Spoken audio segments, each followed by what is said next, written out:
Howdy. This is our final week in our 7-week series.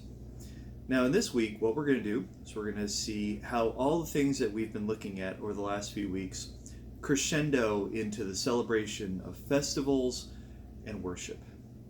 Now, what we want to be able to see is that all the things that we've looked at, the way that we learn and grow and take time away to ourselves and have fun and creativity and connect with people and utilize the resources for what we need, as well as how to serve God with it and find our purpose and our way of sharing and spreading the good news with others.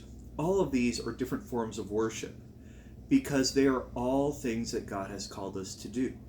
And so therefore, every time that we do them in a way that is pleasing to God, we're therefore worshiping Him. But by coming together for worship service, what we're doing is we're celebrating an entire week of events and life that's been lived unto God. And so what we're going to do is we're going to see how it is that our celebrations of regular festivals are very similar to what we do with worship, and we're going to understand why it is that we need to understand that similarity. I'm going to read from Luke chapter 15. I'm going to skip around a bit. And he said, "There was a man who had 2 sons, and the younger of them said to his father, 'Father, give me the share of property that is coming to me.' And he divided his property between them." Skipping down. "When he had spent everything, a severe famine arose in that country, and he began to be in need. When he came to himself, he said, 'How many of my father's hired servants have more than enough bread, but I perish here with hunger?' And the sons said to him, 'Father, I have sinned against heaven and before you. I am no longer worthy to be called your son.' But the father said to his servants, 'Bring quickly the best robe, and put it on him, and put a ring on his hand, and shoes on his feet. And bring the fattened calf, and kill it, and let us eat and celebrate. For this my son was dead, and is alive again. He was lost, and is found.' And they began to celebrate." The thing is that whenever things go well, having a celebration is a natural and necessary part of the human experience. So what we're able to do is we're able to say this is important and we want to mark it in a certain way.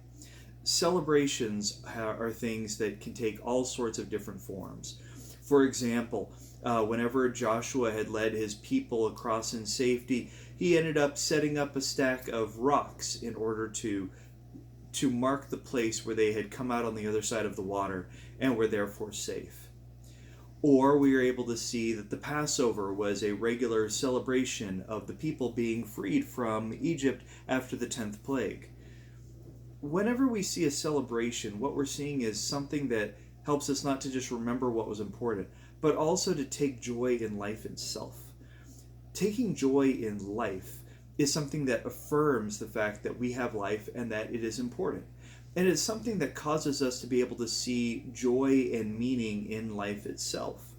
The thing is that we could wake up, eat, work, do what we have to do, go back to bed every day, and completely fall into monotony, which in many ways has been the big issue with the church and its worship service over time.